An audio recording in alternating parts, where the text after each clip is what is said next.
இன்னைக்கு நான் மீன் குழம்பு தான் வைக்க போறேன். வாங்க எப்படி வைக்கலாம்னு பார்க்கலாம்.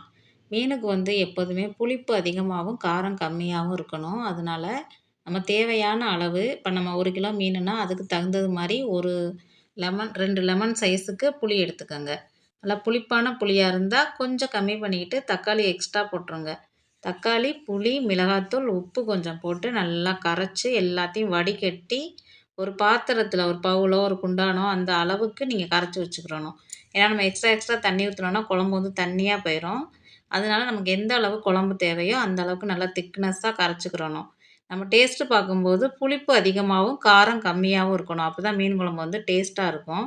இப்ப நம்ம எண்ணெய் ஊத்தி கடுகு, வெந்தயம் எல்லாம் போட்டு பெருஞ்சீரகம் வேணும்னா கொஞ்சம் போட்டுக்கோங்க. வாசனைக்கு நல்லாயிருக்கும். வெங்காயம், தக்காளி, பச்சை மிளகாய் எல்லாம் போட்டு நல்லா வதக்கிருங்க. நல்லெண்ணெய் சேர்த்துக்கங்க. நல்லெண்ணெய் சேர்த்தா இன்னும் டேஸ்ட்டு நல்லாயிருக்கும். குழம்பு ஊத்தி அதில கரைச்ச குழம்ப அந்த வதக்குனதில ஊத்திரணும்.